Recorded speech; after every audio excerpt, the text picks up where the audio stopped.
तो दोस्तों आज तक आपने कितनी सर्जिकल स्ट्राइक सुनी होंगी? 1, 2, 5 या 10।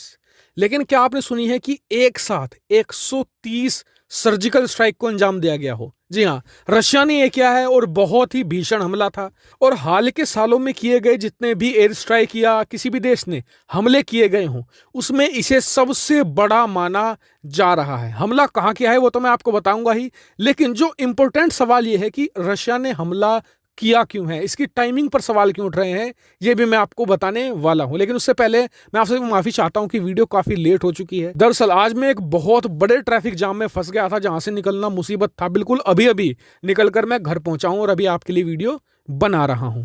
तो चलिए वीडियो को शुरू कर लेते हैं। तो दोस्तों अभी अभी खबर नहीं निकलकर सामने आई है कि रशिया ने करीबन 130 सर्जिकल स्ट्राइक को अंजाम दिया गया है। जो मतलब कि स्ट्राइक थी अलग अलग 130 जगहों पर अंजाम दी गई थी, और ये सभी या तो हेलीकॉप्टर की मदद से की गई थी या फिर रूसी लड़ाकू विमानों के जरिए की गई थी। और ये सर्जिकल स्ट्राइक को अंजाम दिया गया था सीरिया की अलग अलग 130 जगहों पर। और रशिया की तरफ से ये बताया गया है कि जी ये इस्लामिक स्टेट के जो आतंकी थे उन पर इस हमले को बोला गया है, और इसमें भारी मात्रा में जो इस्लामिक स्टेट के आतंकी हैं वो मारे गए हैं। इसको लेकर एक जो आर्टिकल है वो भी मैं आपको स्क्रीन पर दिखा रहा हूँ हिंदी में, ताकि आप अच्छे से पढ़ सकें। इसे आप पॉज करके पढ़ भी सकते हैं पूरा। और इस हमले की खास बात यह थी कि रशिया ने इतना मैसिव स्केल का जो स्ट्राइक थी ये सिर्फ पिछले 24 घंटे में कंडक्ट की है, और अभी भी ये सर्जिकल स्ट्राइक जारी है।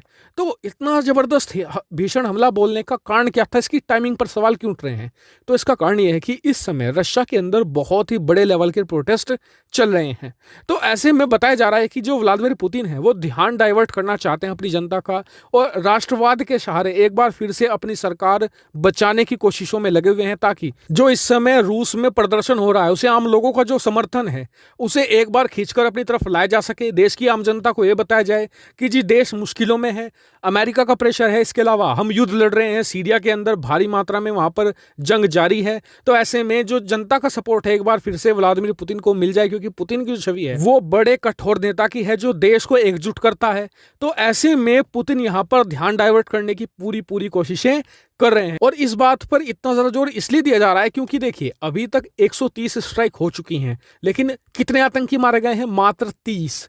तो सोचिए, यानी कि ज्यादा से ज्यादा स्ट्राइक करके वो आंकड़ा बढ़ाना चाहते हैं फिलहाल। और मैं इस पर पूरी तरीके से नजर बनाए हुए हूं। जैसे ही कुछ अपडेट और निकलकर सामने आता है या बड़ी खबर निकलकर सामने आती है, तुरंत आपको वीडियो बनाकर सूचित कर दूंगा। आप चैनल को सब्सक्राइब जरूर कर लीजिएगा।